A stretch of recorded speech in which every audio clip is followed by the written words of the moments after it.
আসসালামু আলাইকুম। আমি খন্দকার নজরুল হাসান, সহকারী শিক্ষক ইংরেজি, গজারিয়া পাইলট বালিকা উচ্চ বিদ্যালয়। কেমন আছো সবাই? আশা করি ভালো। আজকে তোমাদের যে বিষয়টি নিয়ে আলোচনা করব সেটি হচ্ছে ভয়েস।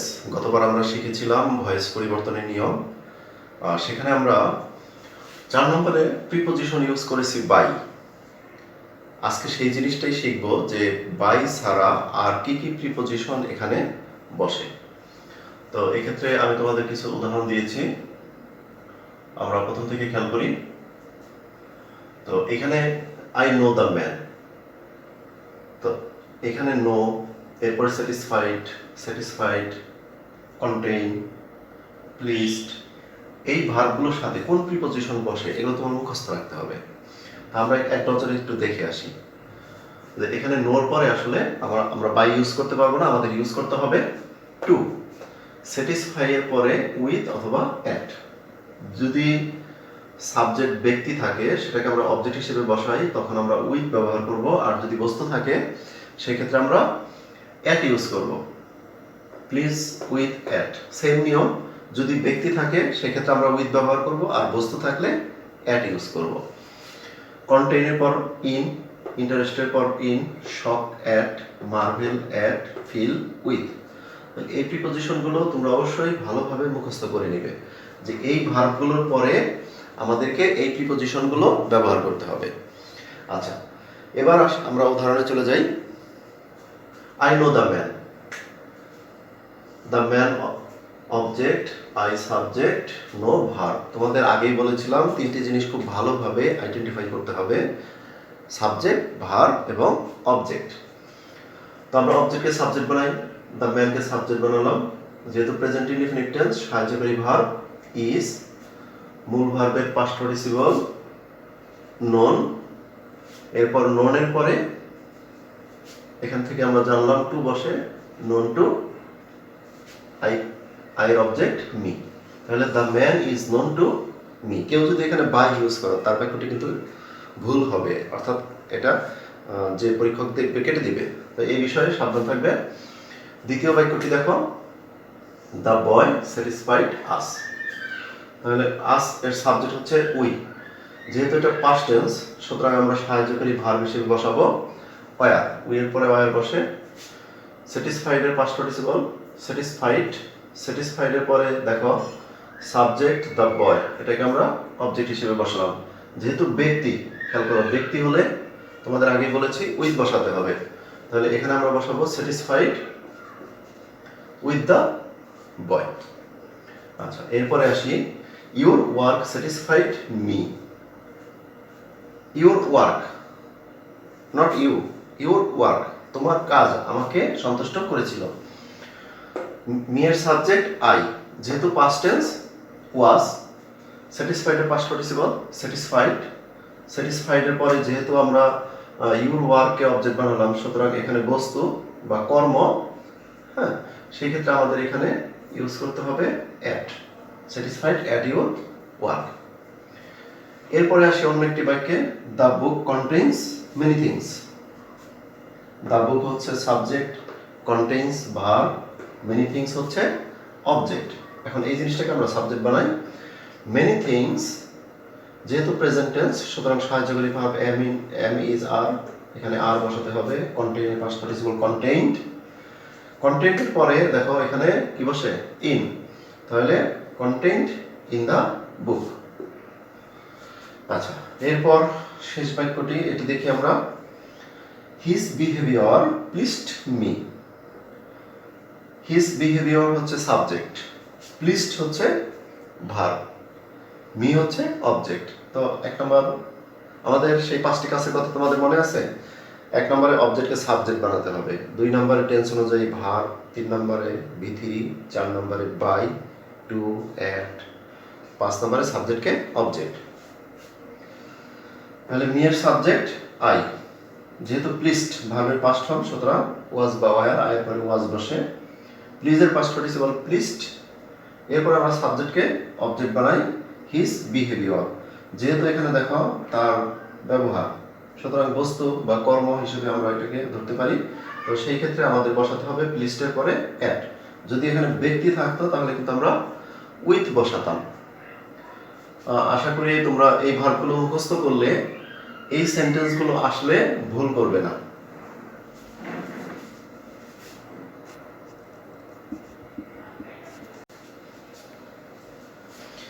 এবার আমরা আরো কিছু বাক্য নিয়ে আলোচনা করব। এখানে 1 নম্বর বাক্যটি দেখো, আই গেভ হিম এ বুক। এই বাক্যটিতে দুইটি অবজেক্ট আছে, একটি হচ্ছে হিম এবং অন্যটি হচ্ছে এ বুক। দ্বিতীয় বাক্যটি উই সিলেক্টেড হিম ক্যাপ্টেন। হিম একটি অবজেক্ট, ক্যাপ্টেন একটি অবজেক্ট। আচ্ছা, এরপর আছে তৃতীয় বাক্য, হি bought a pen for me. এই তিনটি বাক্যে দুইটি করে অবজেক্ট আছে। এখন কথা হচ্ছে আমরা কোন অবজেক্টটিকে সাবজেক্ট বানাবো।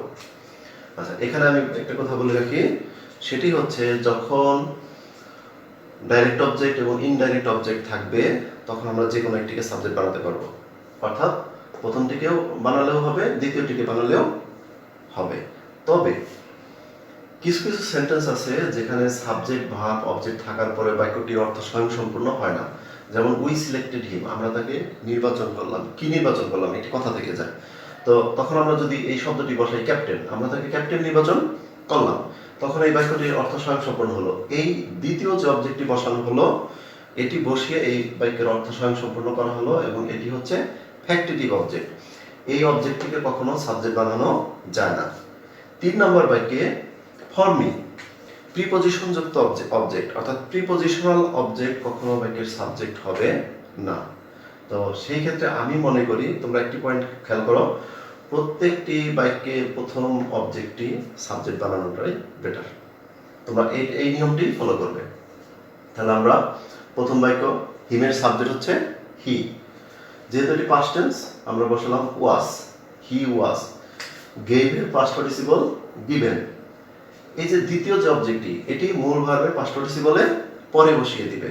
তাহলে হি ওয়াজ গিভেন এ বুক, 4 নম্বরে হচ্ছে বাই, 5 নম্বরে আই এর অবজেক্ট মি। কমপ্লিট। আচ্ছা, দ্বিতীয় sentence, we selected him captain. হিমের সাবজেক্ট হচ্ছে হি, যেহেতু পাস্ট টেন্স হি এর পরে ওয়াজ, সিলেক্টেড এর পাস্ট পার্টিসিপল সিলেক্টেড, দ্বিতীয় অবজেক্টটি মূল ভার্বের পাস্ট পার্টিসিপলের পরে ক্যাপ্টেন, 4 নম্বরে বাই, 5 নম্বরে উই এর অবজেক্ট আস। সেম 5টি কাজ, এই 5টি কাজ তোমাদের মনে রাখতে হবে। আচ্ছা, এরপরে বাক্যটি আমরা দেখি, he bought a pen for me.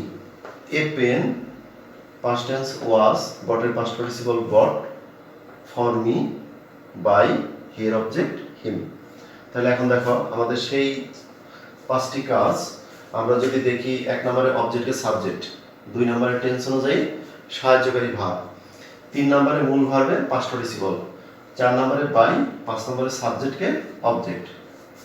এই যে 1 নম্বর কাজ, 2 নম্বর, 3 নম্বর, 4 নম্বর এবং 5 নম্বর, সেই 5টি কাজ করলেই আমাদের ভয়েস কিন্তু হয়ে যাচ্ছে।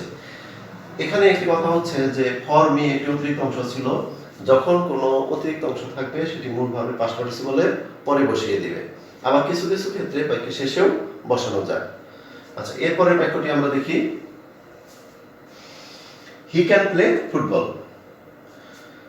হি has to do the sum. এটি হচ্ছে একটি মোডাল ভার্ব। এটি হ্যাজ টু একটি মোডাল ভার্ব। আমরা আরো অনেক মোডাল ভার্বগুলো জানি, can, could, shall, should, will, would, must, ought to, going to, am to, is to, are to, have to, has to, had to, এগুলো সব মোডাল ভার্ব। তো যখন কোনো মোডাল ভার্ব থাকবে তখন আমরা কিভাবে করব? টেন্সের ক্ষেত্রে আমরা বিভিন্ন ভার্বগুলো শিখেছি। তো এই ক্ষেত্রে হচ্ছে যত মোডাল ভার্ব আছে এরপরে একটি বি যোগ করে দিবে, প্যাসিভ করার সময় একটি বি যোগ করে দিবে। তাহলে যেমন হি ক্যান প্লে ফুটবল, এখানে হি হচ্ছে subject, can play verb, football হচ্ছে অবজেক্ট। তাহলে আমরা অবজেক্টকে সাবজেক্ট বানাই, ফুটবল, ক্যান থাকলে ক্যান বি, 3 নম্বরে মূল ভার্বের পাস্ট পার্টিসিপল, 4 নম্বরে বাই, 5 নম্বরে হি এর অবজেক্ট হিম। ক্লিয়ার? আচ্ছা, she has to do the sum. The sum, she হচ্ছে subject, has to verb, the sum হচ্ছে অবজেক্ট। তাহলে the sum কে সাবজেক্ট হিসেবে বানালাম, the sum, has to আছে, হ্যাজ টু বি, ডু এর পাস্ট পার্টিসিপল ডান, 4 নম্বরে by, 5 নম্বরে she এর অবজেক্ট হার।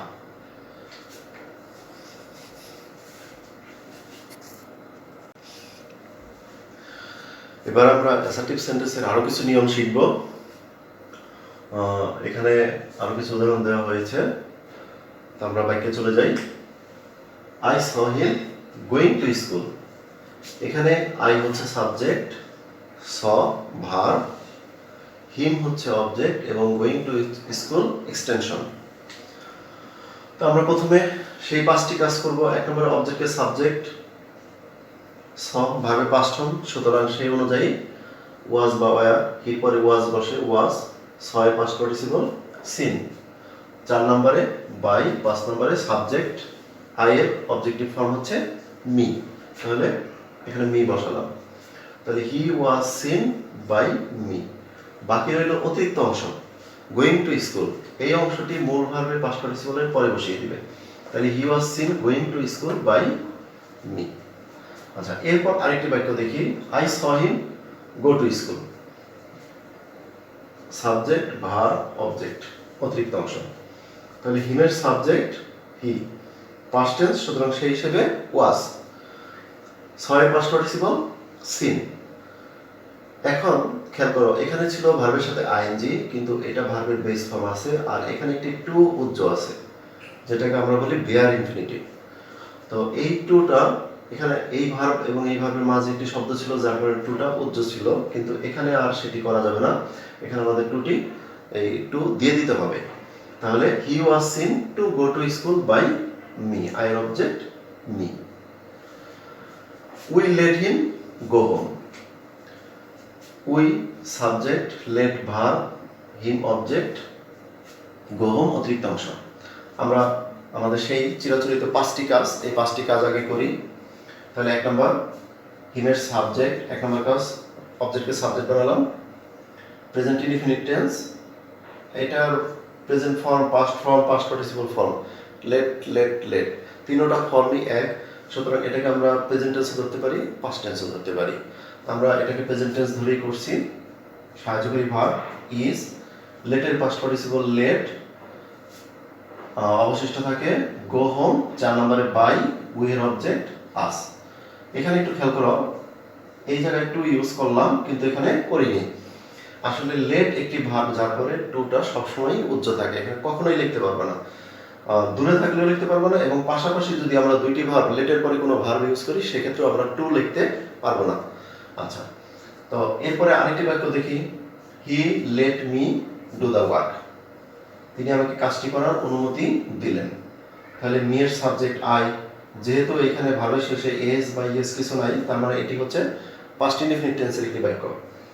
তাহলে ওয়াজ, আই পরে ওয়াজ, লেটের past participle let, do the work, 4 নম্বরে বাই, 5 নম্বরে হিয়ার অবজেক্ট হিম।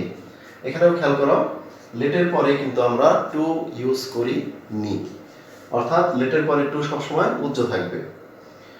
এরপরে আসি আরেকটি বাক্য, she looks at the picture. তাহলে আমরা অবজেক্টকে সাবজেক্ট বানাই, the picture, present indefinite tense, সাহায্যকারী ভার্ব ইজ, লুকের পাস্ট পার্টিসিপল লুকড অ্যাট। অর্থাৎ এখানে কিছু কিছু গ্রুপ ভার্ব আছে, বা গ্রুপ ভার্বের সাথে প্রিপজিশন যুক্ত থাকে, এই প্রিপজিশনগুলো এই ভার্বের সাথেই বসাতে হবে। তো সেই ক্ষেত্রে আমাদের লুকের পাস্ট পার্টিসিপল লুকড অ্যাট, 4 নম্বরে বাই, 5 নম্বরে সি এর অবজেক্ট হার, এটি বসাতে হবে।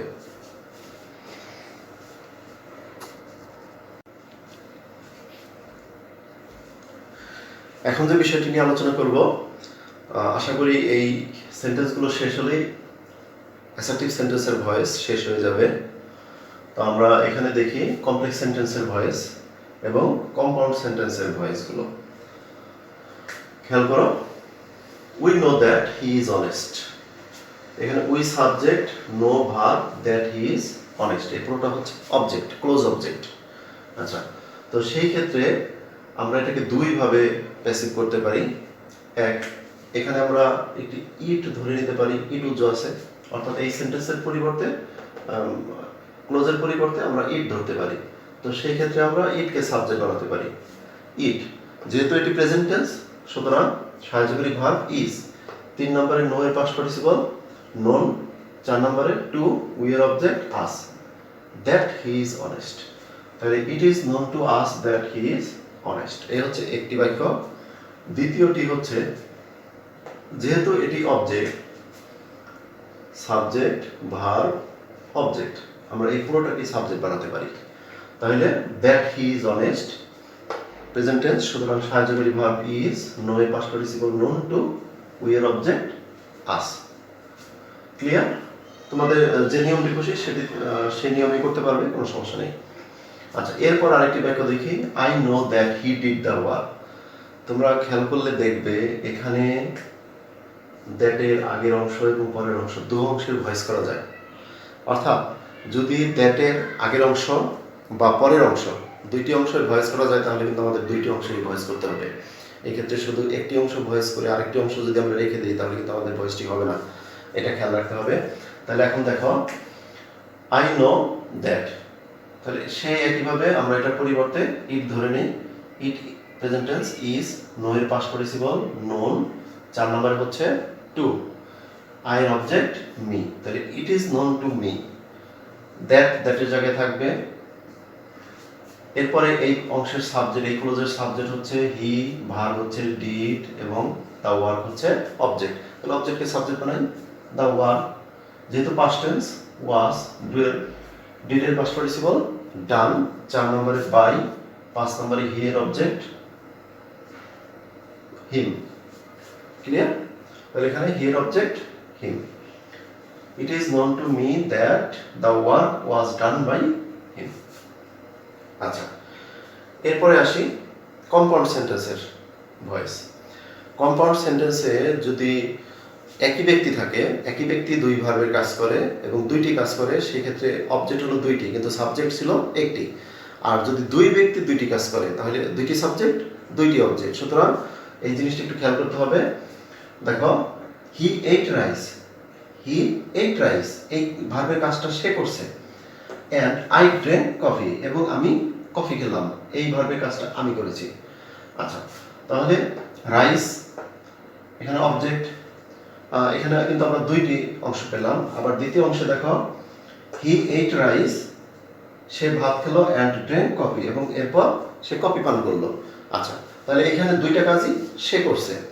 এখন আমরা দেখি এই একটি অংশ, এই একটি অংশ, এখানে অবজেক্ট হচ্ছে রাইস, হি সাবজেক্ট, এইট হচ্ছে ভার্ব।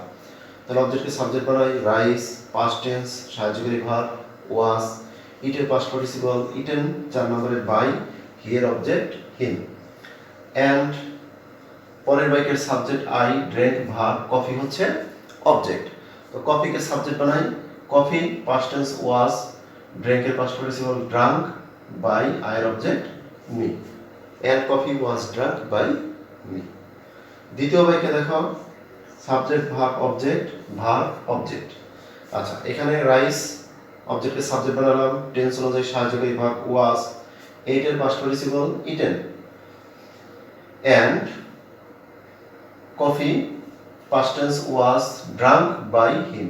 আসলে এখানেও একটি বাই হিম উজ্জ আছে, যেহেতু দুই ভার্বের কাজই, দুইটি কাজই সে করেছে, সুতরাং আমরা যদি একবার বাই হিম লিখি তাহলে আমাদের ভয়েসটি হয়ে যাচ্ছে। এখানে আর তোমার এটি লেখার প্রয়োজন নেই। এই হচ্ছে কম্পাউন্ড সেন্টেন্স এবং এই কম্পাউন্ড সেন্টেন্স এবং কমপ্লেক্স সেন্টেন্সের ভয়েসগুলো, এগুলো অবশ্যই আরও বেশি চর্চা করবে। আশা করি অ্যাসার্টিভ সেন্টেন্সের ভয়েসে তোমাদের ইনশাআল্লাহ কোনো সমস্যা থাকবে না। ভালো থাকবে। আবার ভয়েসের ইম্পারেটিভ সেন্টেন্সের নিয়মগুলো নিয়ে আসবো তোমাদের সামনে খুব তাড়াতাড়ি। সেই পর্যন্ত বিদায়, আল্লাহ হাফেজ।